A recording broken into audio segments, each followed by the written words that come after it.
എന്റെ അണ്ണ ഒന്ന് വേഗം വാ, നമുക്ക് ക്വസ്റ്റ്യൻ പേപ്പർ ഓപ്പറേഷൻ പ്ലാൻ ചെയ്യണ്ടേ? അല്ല 3 ലക്ഷം എന്റെ കയ്യിലുണ്ട്. 2.25 ലക്ഷം ഇവിടെ കിട്ടുമെന്നോ? ആർക്ക്? അണ്ണത് ഞാനാണ് ജാങ്കോ. പറഞ്ഞത് കേട്ടാ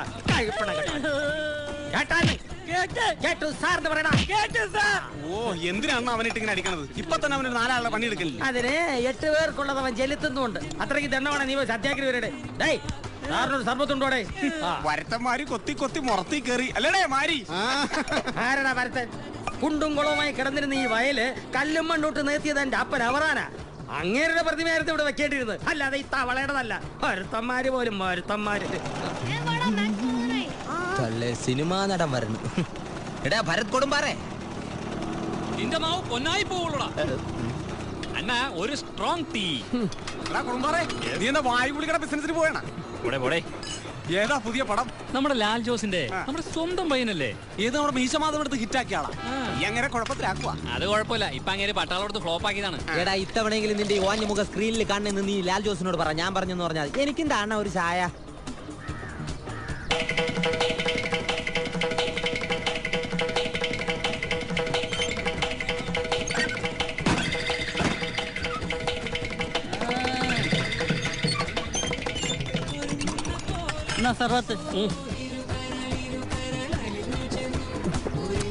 എന്തോടെ ഉപ്പ് രസം? അതവന്റെ കണ്ണീരിന്റെ ആയിരിക്കും.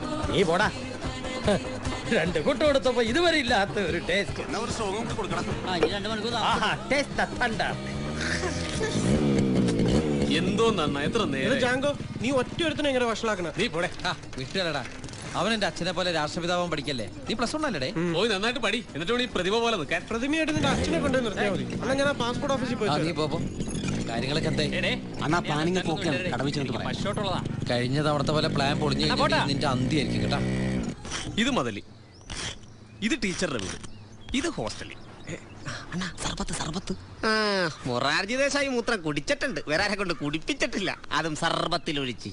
അണ്ണനെങ്ങനെ കണ്ട്? ഇത് ജാങ്കോക്ക് 1000 കണ്ണ്. കണ്ണായത് ഭാഗ്യം. ഇത് കണ്ടാണ് എന്റെ തലയിലെ മുഴ. ഗതികേട് കൊണ്ടല്ലേ അവന്റെ കെച്ചിൽ പോലെ നിക്കണത്. എന്റെ തല എപ്പോ കണ്ടാലും അയാൾക്ക് കൊട്ടണം. എന്നാലും സർബത്തിൽ മൂത്രച്ചു കൊടുക്കാന്നൊക്കെ പറഞ്ഞ എന്റെ അണ്ണ, തൊഴിലാളിയെ എനിക്ക് പ്രതികരിക്കാൻ ദൈവം തന്നെ ഈ ഒരു ആയുധം എന്റെ കയ്യിലുള്ള അണ്ണ. അത് വെച്ച് ദിവസേന ഒരു സർബത്തം കൊടുക്കും. അപ്പൊ അണ്ണാ, ഞാൻ പ്ലാൻ ചെയ്തനുസരിച്ച് ഇത്രയൊക്കെ പ്ലാൻ ചെയ്ത് നമ്മളെന്താ KPCC മീറ്റിംഗിനാണ് പോണത്? അത് പറ്റാതിരിക്കാനാണ് ഈ പ്ലാൻ. തെറ്റിയ നാട്ടുകാരെടുത്ത് കൈവയ്ക്കും. എന്നാ പറ. പട്ടിയണ്ട, പട്ടിയും കൊണ്ട് കിടക്കാൻ ഞാൻ എന്താ CID മൂസ? ടീച്ചറിന്റെ വീട്ടിൽ പട്ടിയുണ്ടെന്ന് വിളിച്ചു ചോദിക്കാം. ആ ടീച്ചറിന്റെ അടുത്താ? അല്ല, കരി. ഇങ്ങനെന്തിന് പല്ലിയേക്കാൻ പോണ? ആ കരിഷ്മ ശിവേട്ടനാണ്.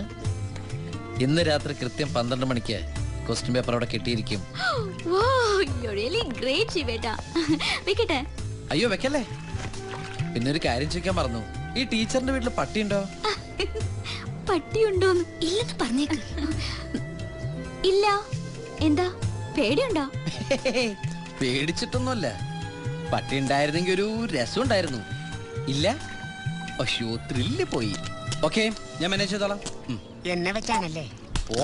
അപ്പൊ സാധാരണ പോലെ ഇപ്പൊ തന്നെ SMS ഡാൻസിന് അയച്ചുവിട്ടേക്ക്. ക്വസ്റ്റ്യൻ വളരെ എളുപ്പമല്ലേ, എല്ലാവർക്കും അറിയാവുന്ന. മഴ വരുന്നു തോന്നുന്നുണ്ട്, തുണി വല്ലതുകൊണ്ട് പുറത്തു നിർത്തും.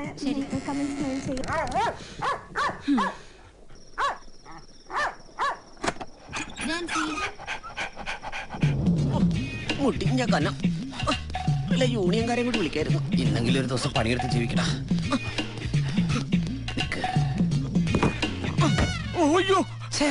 നീ അപ്പിടാനിരിക്കണോ?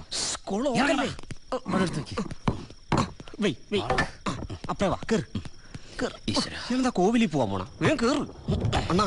എന്തെങ്കിലും പ്രശ്നം ഉണ്ടെങ്കിൽ ഞാൻ പട്ടിയെ പോലെ ഓരിടും. അപ്പോഴേ കലിപ്പായെന്ന് കരുതിക്കോണേ. ഓ, ഇലക്ട്രിക് കമ്പിയിൽ തങ്ങല്ലേ. അണ്ണാ ഒരു ടാറ്റാ. ടാറ്റാ.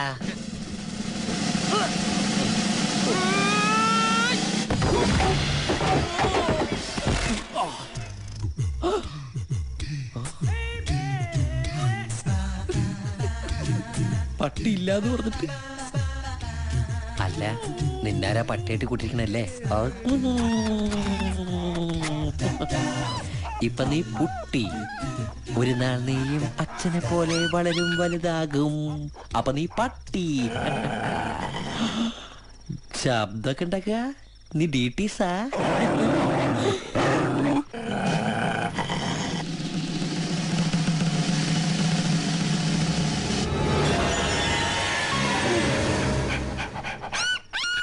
ജാങ്കോ, നീ അറിഞ്ഞ ഞാൻ പെട്ടു.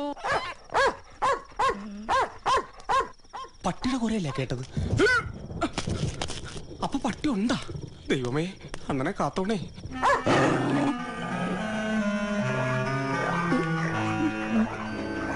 ഈശ്വര, എന്റെ കുണ്ടി അവിടെ എന്തെത്ര നോക്കാൻ. ഇതാരും ഇവിടെ കൊണ്ടുപോയി. ഞാൻ തന്നെയല്ലേ തൊണ്ടിയൊക്കെ എടുത്ത് മാറ്റി.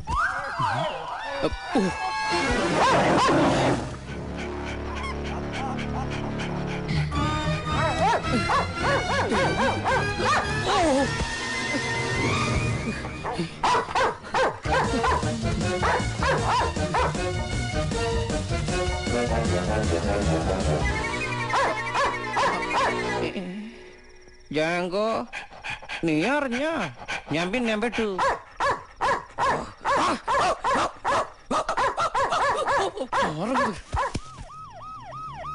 അയ്യോ, കപിൽദേവ് എങ്ങോട്ട് പോകും?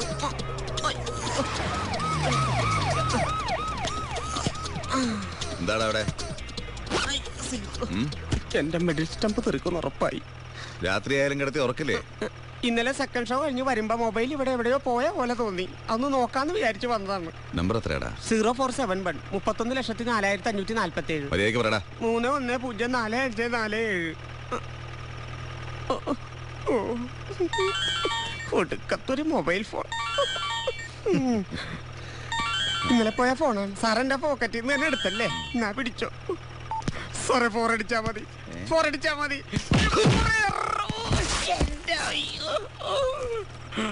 ഔട്ട്, ഔട്ട്, കളിയിൽ ഔട്ട്.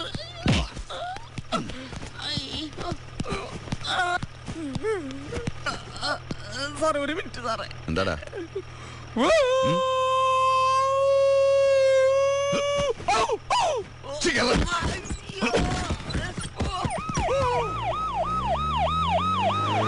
യോഗ നടപടികൾ ആരംഭിക്കാം. എന്തോന്ന് ആരംഭിക്കേ? ഓണക്കാലത്ത് ഉത്സവം നടക്കണ ഈ കരയിലെ ഒരേ ഒരു കോവിലായിരിക്കും ഇത്. ഇതിന്റെ നഷ്ടം ആർക്കാണ്? നിങ്ങൾക്ക് ആർക്കും ഇല്ല, എനിക്കാണ്. ഓണ സീസൺ ഉത്സവ സീസണോടെ ക്ലാഷ് ആയി എന്റെ ബിസിനസ് ആണ് പൂട്ടാൻ പോണത്. ഇയാൾക്കൊരു സർബത്ത് കളിക്കൂടും.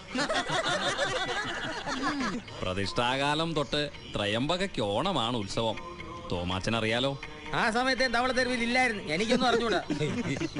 പ്രസിഡന്റ്, ഉത്സവത്തിന് എന്റെ വകയായിട്ട് 10,000 രൂപ അങ്ങോട്ട് കൊടുക്കും. അതവിടെ നിൽക്കട്ടെ. ഈ അബു അങ്ങനെ ക്ഷേത്ര കമ്മിറ്റി കയറിയത്? ഏയ്, അന്യമതക്കാരെ മാറ്റി നിർത്തണ പതിവ് കൂടിയില്ല. പോരെങ്കിലും അധ്വാനിക്കുന്നവനും ജനസമ്മതനുമായ ഒരു യുവാവും കൂടിയാണ്. കൈയടിക്കല്ലേ?